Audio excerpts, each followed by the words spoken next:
Okay, this is day 2 of 2.2 notes. And then from yesterday, we did some really basic graphs. So today we're going to do, as you can see, a transformations of everything that you can think of. All right, so let's get started. First of all, I want you to notice that we're going to do 2 complete cycles. And we are going to be doing the domain and the range of the graph. So let's get started. The first thing that I like to go ahead and list is the amplitude. And remember, the amplitude is listed right in front of your function, and that's going to be 5. The next thing, I like to go ahead and list my shifts. And what I mean by that is that I'm going to be shifting up 3. So I'm going to go ahead and list that. And remember, inside of your parentheses is always opposite, so I'm going to be shifting to the right 150 degrees.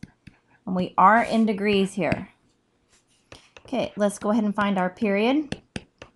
Because we are in degrees, we're going to be using 360 degrees. And we're going to divide that by the b value, which is 2/3. So that should give me a value of 540 degrees. We're going to use the period to find our critical points. And I'm calling that CP. So critical points is 540 divided by 4. And you always divide by 4. That gives me a value of 135 degrees. Okay, the last thing I like to think of is cosine and what a cosine function looks like. Cosine starts at the top, goes down, and ends back up at the top. So it kind of looks like a U. All right, so I've got all my information. So now let's start by drawing an X and Y axis. I'll draw it kind of big. And that was not straight at all. All right. From here, I go ahead and do my shifts. I'm going to go up 3 and to the right 150.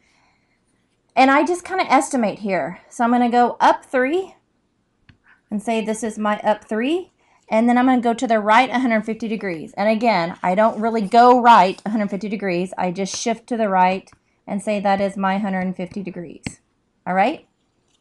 From there, I go ahead and list my amplitude, because remember that is the height of your wave. So if this is your new sinusoidal axis, in fact, I'm going to go ahead and draw this. This is your new sinusoidal axis, and this is my new y-axis. I'm going to do this a couple of different ways and see what y'all think about this. So these are my old axes, my old x and y, and this is my new x and y. Okay, from here, I'm going to shift up 5 and down 5. So from my axes, if I shift up 5, that is going to go up to 8. And if I shift down 5, that's going to go down to -2. So I'm going to say this is at -2. So I'm going to say that's 5.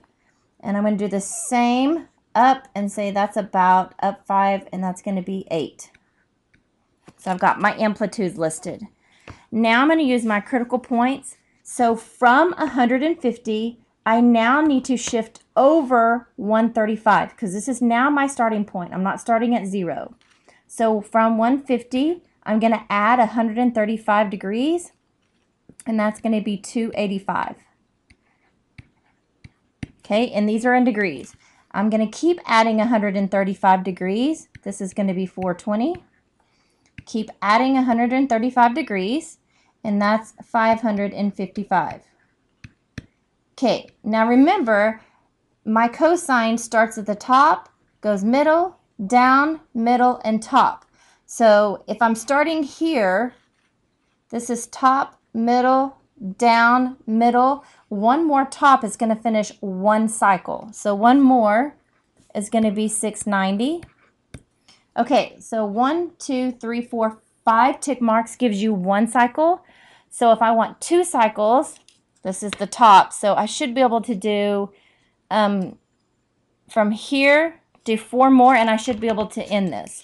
So 690, my next one's going to be 825. Then let's go to 960.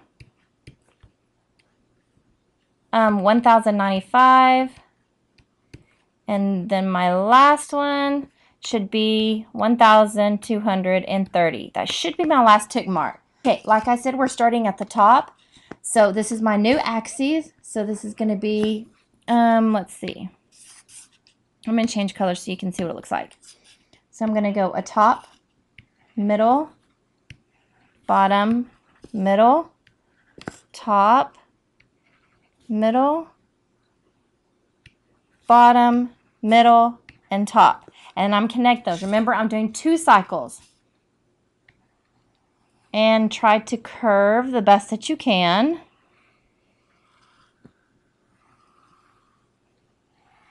And if you notice, I kind of go past this because this is a sinusoidal axis and this is a periodic function, meaning that I'm just taking part of a function and showing the graph of it.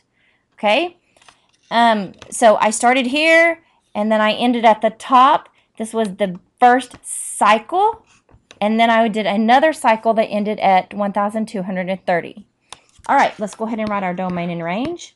So your domain, since this continues to the left and to the right, I'm going to say is all real numbers.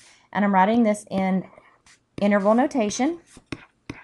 My range, if you get your amplitude and your sinusoidal axis, your amplitude is really easy. It goes from -2 to 8. And I'm going to bracket that to show that it stops. Okay, let's try the next graph. So this next graph is in radians, and that's going to be important here. Okay, let's start with the same thing. Let's start with amplitude of 6. And then I've got to shift down this time of 5. And I've got to shift right of 2. I'm going to go ahead and find my period. And because it's in radians instead of 360, that's going to be 2 pi. And you're going to divide by pi over 5. So that should round to 10. And I don't have a pi anymore, but that's okay. I'm still in radians. Now critical points. You take your 10 and divide that by 4. Now this might be easier since we don't have a calculator to go ahead and say that's 2.5. All right, so we're going to be going down and to the right. So let's draw our lines here, giving us enough room to shift down and to the right. Okay, so shift down first, shifting down 5. How about, let's say this is 5. So that's going to be a -5. And then I'm going to shift to the right 2. How about this be 2? So now this is my new sinusoidal axis. Now I'm going to try to show you some different ways to do your graphs. So this is down 5 and right 2. My amplitude is 6. So if I go up 6, this is now going to be 1. And if I go down 6, this is going to be -11. All right. Let's see, sine. What does your sine graph look like? Well, it starts in the middle. It goes up, down, and ends right back in the middle. Okay? Let's do our critical points.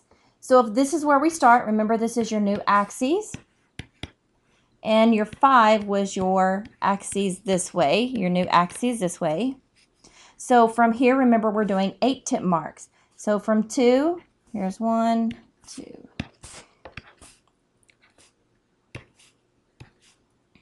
And there is my last tick mark. So we need to add 2.5 every time.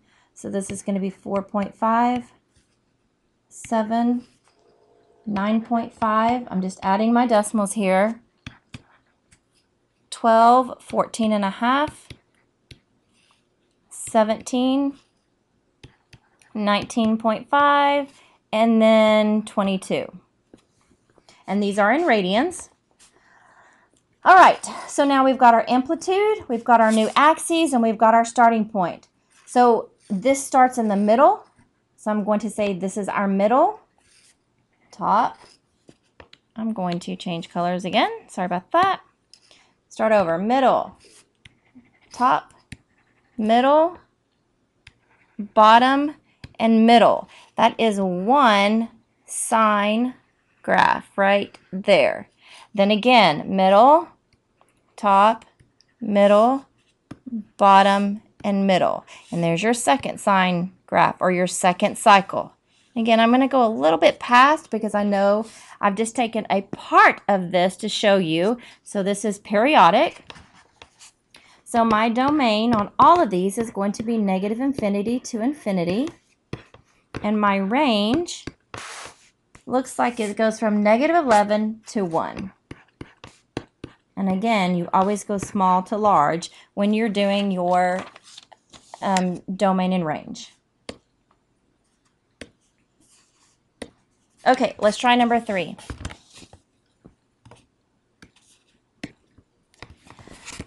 So this is a little bit different right here. Number 3, my amplitude. Remember, your amplitude can never be negative. It's still 7. I still have a shift up of 3. I have a shift left, remember it's opposite, of pi over 4. I'm in radians. So to find the period, I'm going to say 2 pi divided by the number in front of this, which is 2. So my radians just goes down or simplifies to pi. My critical points are going to be pi over 4. Okay, now, how does this negative affect my problem? Normally, a sine function starts in the middle and goes up and goes back to the middle. The negative changes the direction of your sine function. So now it's going to start in the middle and go down and go up and back to the middle. So that's what the negative does for this. So it no longer does that. Okay, so let's draw our functions, making sure we have enough room to go up and to the left. So here is our regular x and y axes, and I'm going to shift up 3.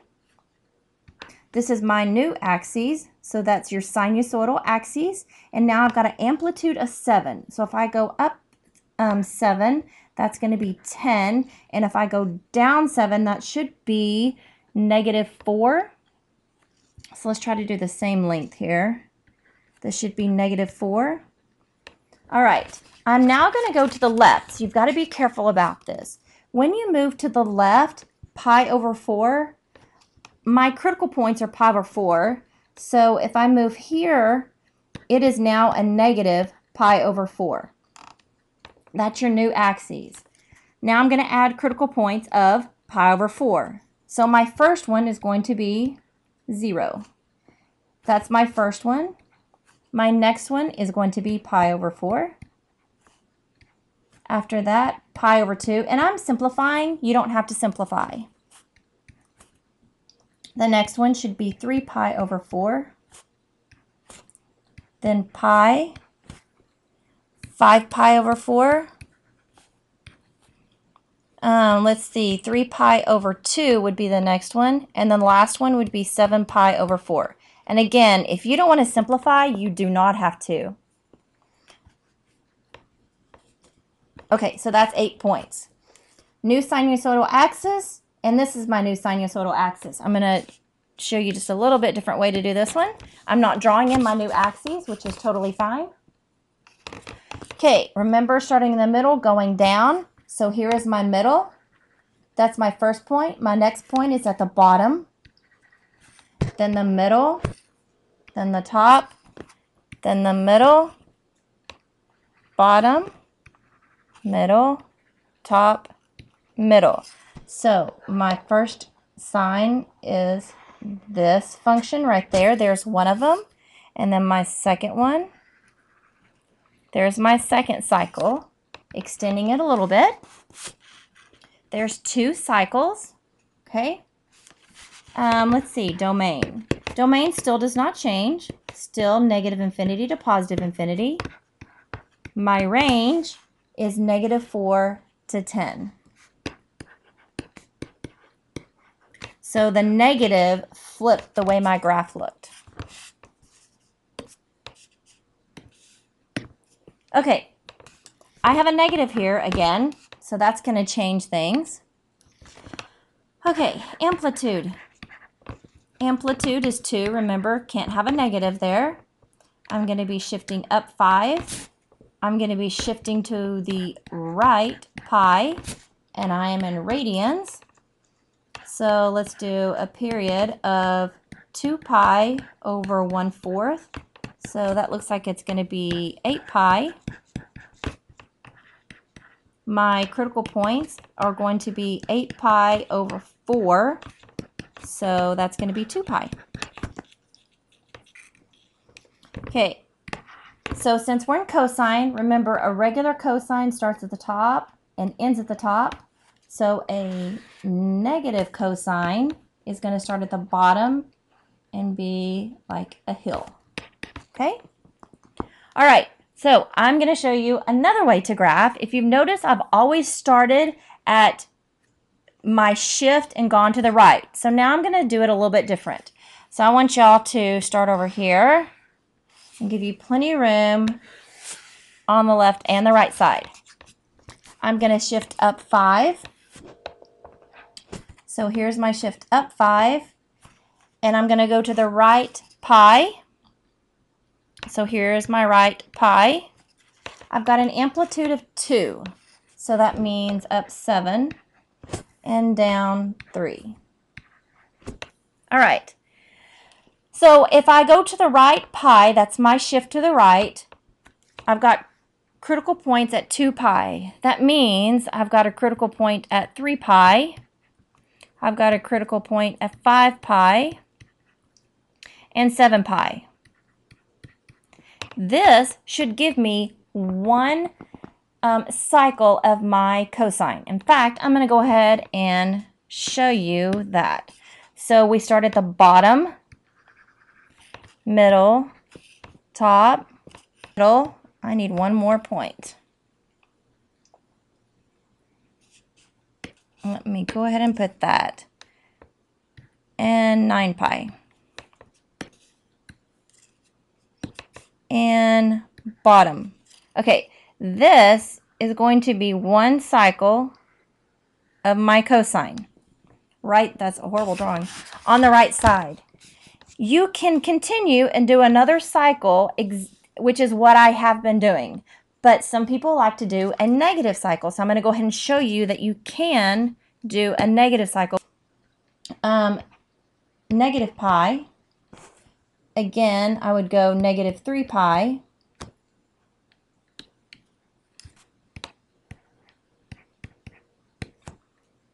Negative 5 pi. And see, I did this many points, so how about negative 7 pi? If I continue, this is bottom. This is going to be a middle. This is going to be a top, middle, and bottom.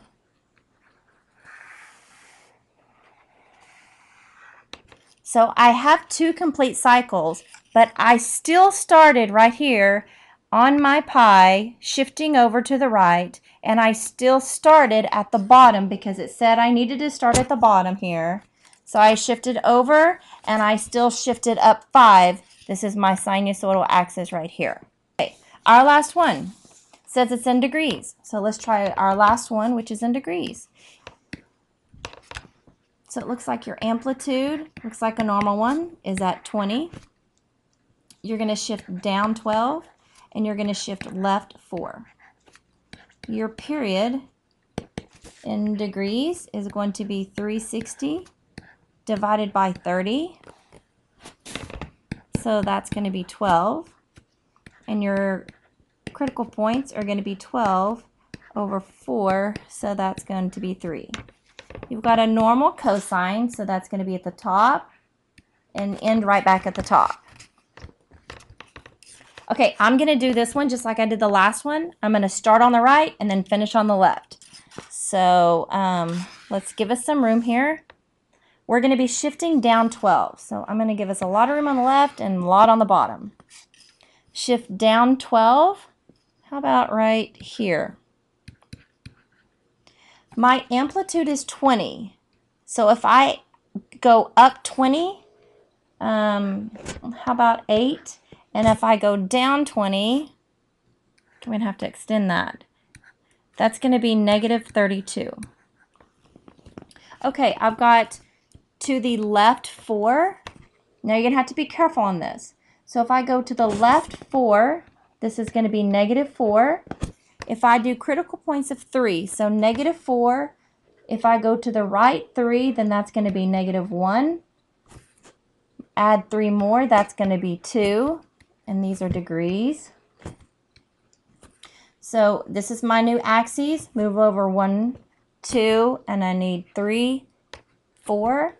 So this is going to be 5 degrees and 8 degrees.